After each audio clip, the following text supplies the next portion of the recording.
Bismillah, brothers and sisters. We all know by now how evil the Western media is. You know, when they report on the news, whenever Muslims blow themselves up to kill innocent people, and they call it terrorism. Brother makes a good point. The media is run by filthy Jews and white men. Sister makes a good point. But luckily, we can use the Western media and social media created by the filthy Jews and white men to give the true message of Islam to everyone and make sure that everyone knows that ISIS have got nothing to do with Islam.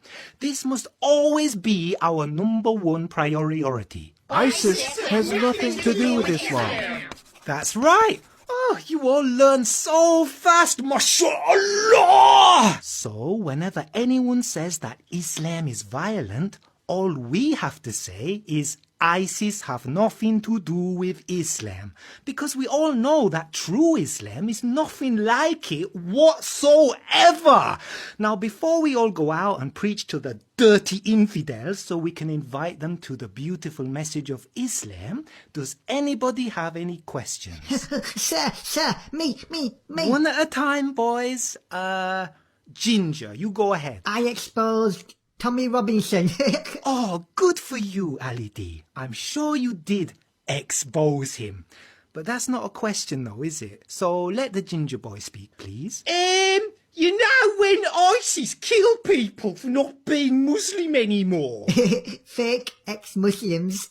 Lol. Yes, apostasy. Yeah, that's treason, like Edward Snowden, innit? Yeah, I've heard that's also in Islam, but nobody told me that before I joined. Is it true? Is it really a part of Islam, or is it only ISIS that do it?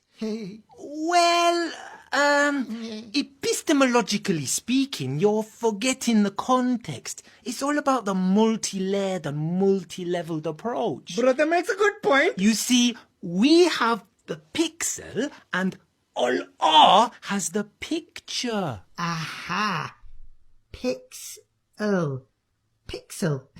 Oh, come on, guys. We shouldn't be embarrassed by our beliefs. Of course apostates are killing Islam. It's the authentic hadith that the Prophet said, whoever changes his religion, kill him. That is correct. Sahih Bukhari, book 88, hadith 5. Just to be clear, no context in this ruling mentions treason being a condition for this punishment to take place. This is an issue of consensus by the major Muslim scholars. Okay, fine. Let's remember, however, that we behead the apostates. And as we know, beheading is painless. So it's a win-win for everyone. But apart from killing apostates, ISIS has nothing to do with Islam. Killing apostates is the only thing that they have in common with our religion. Any other questions? The Islamophobes always give us grief. When ISIS cuts off the hand of a thief, does Islam really give us this grief? Oh, seriously, mate, can you stop doing that? It is well annoying. Right. First and foremost, not every thief has their hand chopped off.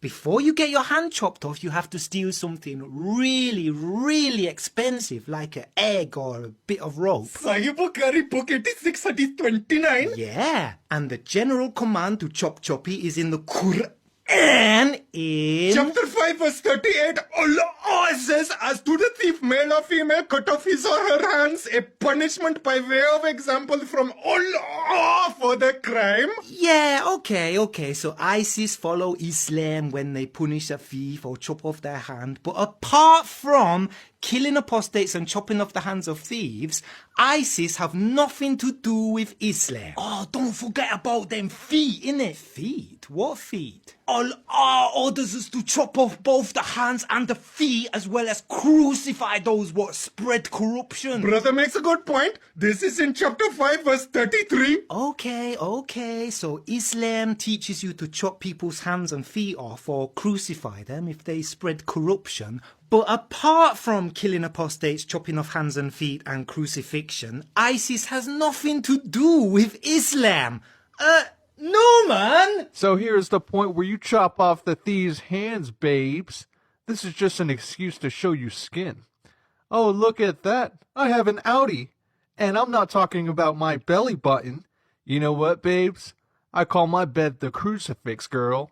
If you want to spread corruption, I'll be glad to nail you there. Newman, stop it! What you're doing is haram! You're not one to speak. We all know about your profile in Ashley Madison, Mr. Compassionate who likes cuddles. That reminds me, what punishments do ISIS carry out for adultery? Well, what ISIS do is they give fornicators 100 lashes while a group of Muslims has to gather round to witness. Quran chapter 24 verse 2. And ISIS also stone married adulterers to death. Sahih Bukhari book 93 hadith 55. Alright, so I guess that might be a little bit Islamic too, but apart from killing apostates, chopping off hands and feet, crucifixion, lashing fornicators and stoning adulterers, ISIS has nothing to do with Islam.